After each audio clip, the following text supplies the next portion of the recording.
princípio da neuropsicopedagogia institucional é, olha só, atendimento coletivo. Esse é o princípio do atendimento. Esse é o princípio da neuropsicopedagogia institucional. Atendimento coletivo. Então, toda vez que você ouvir neuropsicopedagogia institucional ou quando você decidir atuar com neuropsicopedagogia institucional, a gente está falando de atendimento coletivo. Eu sou a Karen, neuropsicopedagoga, e eu te ensino a viver de neuropsicopedagogia, começando mesmo sem clientes, sem instrumentos e sem consultório. Muita gente tem perguntado, sobre a neuropsicopedagogia institucional. E sim, eu venho aqui reforçar que não importa o que está escrito no seu certificado, desde que tenha escrito lá neuropsicopedagogia, pós-graduação em neuropsicopedagogia, você já pode atuar tanto no campo clínico quanto no campo institucional. Porque qual é a diferença aí? A diferença não está na sua formação, sim na sua atuação, tá?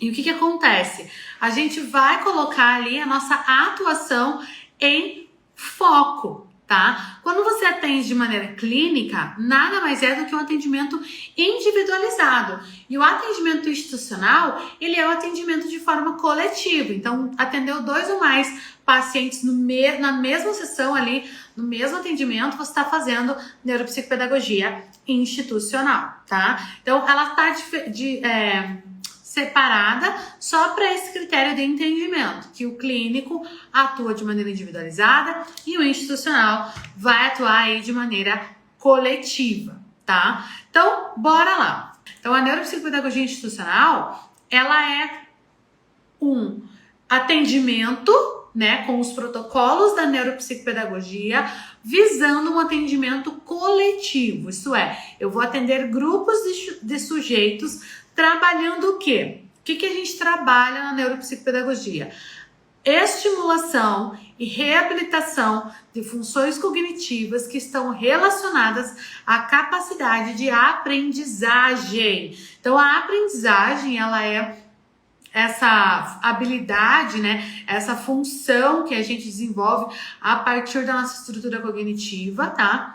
E ela precisa vincular ali várias funções cognitivas para ser consolidada, para ser acomodada na nossa estrutura cognitiva. Então, por isso, a gente vai trabalhar com estimulação e com reabilitação cognitiva, visando o processo da aprendizagem. E não é só a aprendizagem escolar. Quando a gente fala em aprendizagem, muita gente confunde daí a neuropsicopedagogia com a pedagogia, porque acham que está relacionada com a aprendizagem escolar, tá? Mas não é verdade. Até porque, se eu contar para você que o pedagogo, ele não tem competência exclusiva do contexto escolar, porque a pedagogia, ela não é a ciência que estuda a escola. Se eu falar isso para você, você vai acreditar em mim? Eu espero que você não acredite, mas vá buscar nos artigos científicos e aí você vai descobrir que o conceito de pedagogia, a pedagogia em si, ela é uma ciência que ela não estuda a escola. Ela estuda a escola como consequência do seu objeto de estudo. Mas a pedagogia, ela estuda a educação. E educação é diferente de escola, tá? Concorda comigo que educação é diferente de escola? Educação é um processo formativo, é um processo de formação do ser humano. Então, olha só, a pedagogia, muita gente confunde, só porque os pedagogos, maioria deles, atuam em escola. Mas por que pedagogos atuam em escola? Por que a pedagogia tá lá com estudando com foco na escola? Porque a escola é um dos processos educativos mais formatizados, mais institucionalizados. Então, assim, a instituição que mais trabalha a formação humana, que mais trabalha a educação é a escola. Então, por isso, que nós temos muitos pedagogos e a gente estuda muito sobre a escola na pedagogia. Mas o nosso objeto de estudo enquanto pedagogos, eu vou dizer porque eu sou pedagoga, tá, gente? Você não precisa ser, primeiro parênteses bem grande agora, você não precisa ser pedagogo para ser neuropsicopedagogo, tá? Não precisa. Você pode ter qualquer graduação aí. O que vai te habilitar um neuropsicopedagogo é a pós-graduação em neuropsicopedagogia. Agora, muita gente confunde a neuropsicopedagogia com questões da escola e acham que a neuropsicopedagogia institucional ela deve ser realizada na escola porque acreditam que a pedagogia é um processo escolar. E não, a pedagogia é uma ciência que estuda a educação humana, tá? E um dos espaços, um dos contextos que a gente tem essa educação humana de maneira sistematizada, organizada, institucionalizada é na escola, tá? E em instituições escolares, né? Seja ela de qualquer nível, seja a educação básica que a gente tem aí desde a educação infantil até o ensino médio, seja a educação profissionalizante, seja a educação, né, com o ensino superior. Então, a educação do nível de graduação e pós-graduação, que é o ensino superior. Então, isso é muito importante para a gente entender. Por quê? Porque quando a gente fala em neuropsicopedagogia institucional, muitas pessoas acreditam que é o neuropsicopedagogo dentro da escola. E não, tá? Não tem relação com o neuropsicopedagogo dentro da escola. Sim, o neuropsicopedagogo dentro da escola é um sujeito que traria muitos benefícios para os alunos daquela escola, mas ele pode atuar tanto de maneira clínica quanto de maneira institucional. Então, assim, por que eu quis falar isso da pedagogia? Isso não estava aqui no meu roteiro, tá?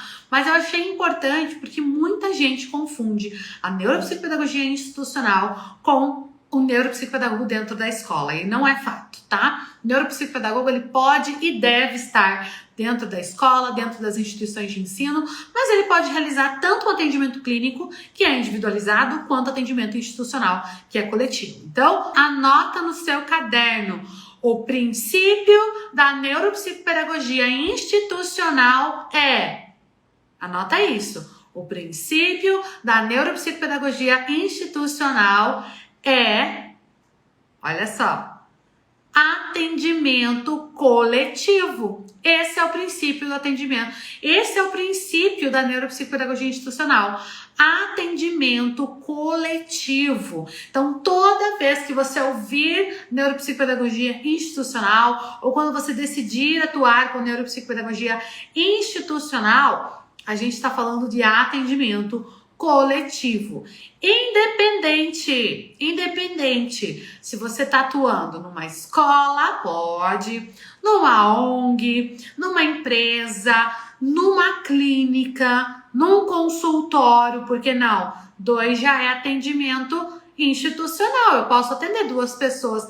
Aliás, meu consultório, minha sala é grande, gente, então eu poderia atender até 4 pessoas lá, teria que pôr mesa e tudo mais, porque além do espaço que eu tenho ali do meu consultório à minha mesa, aí eu tenho um espaço ali de reunião, não de reunião, um espaço assim de sofá. Eu brinco que eu durmo ali no sofá, é um espaço de sofá, uma poltrona. Eu ainda tenho uma outra antessala atrás.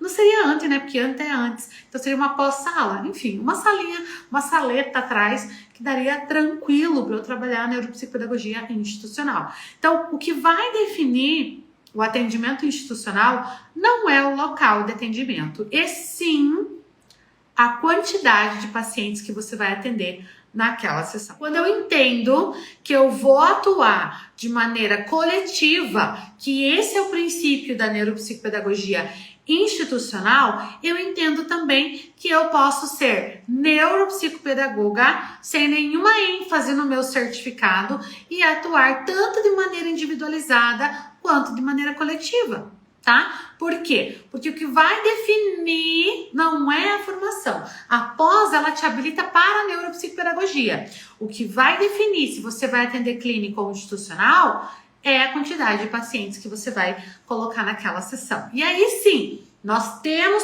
Por que a CBO é diferente? Porque nós temos protocolos diferentes para o atendimento institucional e para o atendimento clínico. Mas isso não impede que qualquer neuropsicopedagogo atue nas 2 áreas. tá bom? Então, o espaço, ele não está relacionado com a modalidade, tá? A neuropsicopedagogia institucional, ela pode ser desenvolvida em qualquer espaço, tá? ONGs, hospitais, lar de idosos, orfanatos, enfim, todo tipo de instituição. E também você pode fazer isso num espaço na sua casa, você pode fazer isso num consultório, numa clínica, numa empresa.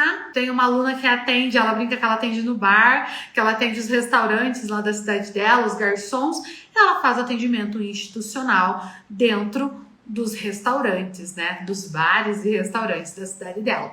Então, o limite que você dá de local é o organizar o espaço para aquilo que você vai desenvolver, tá? Então, o local tem que estar adequado, a estrutura tem que estar adequada e tem que comportar o número de pessoas. Eu não recomendo que você atenda mais do que 8 pessoas, tá? Inclusive, eu digo que o número bom de atendimento é 4 a 5 pessoas, mas você pode atender quantas pessoas você achar interessante, tá bom? Eu não gosto de um número muito grande, então divide em vários grupos, quando você tem mais, tá? Mas não passe ali de 8 a 10, porque senão acaba ficando sobrecarregado, você não consegue acompanhar o desenvolvimento de todo o grupo, tá bom? Vamos lá. E eu queria falar para vocês por que eu tô falando da neuropsicopedagogia institucional. Porque muita gente às vezes pensa assim, mas eu não tenho um espaço, então eu não posso atender com a neuropsicopedagogia institucional, e é aí que tá o pulo do gato. E literalmente, foca agora, eu trouxe lá do consultório, gente, foca no que eu vou falar agora. Por quê? Porque se você resolver atuar com neuropsicopedagogia institucional, você não precisa nem de local, de espaço, que não o diferente de onde você tá. Porque sim, a neuropsicopedagogia institucional, ela pode ser realizada 100% de maneira online e remota. Então, você pode atender online na neuropsicopedagogia institucional. Por quê? Por que a neuropsicopedagogia clínica a gente não consegue atender 100% online? Porque ainda não existem instrumentos de avaliação padronizados para o atendimento online. Quando surgir, vai ser uma maravilha, a gente vai poder atender 100% online. Mas a intervenção, que é base da neuropsicopedagogia institucional, a gente pode desenvolver 100% online.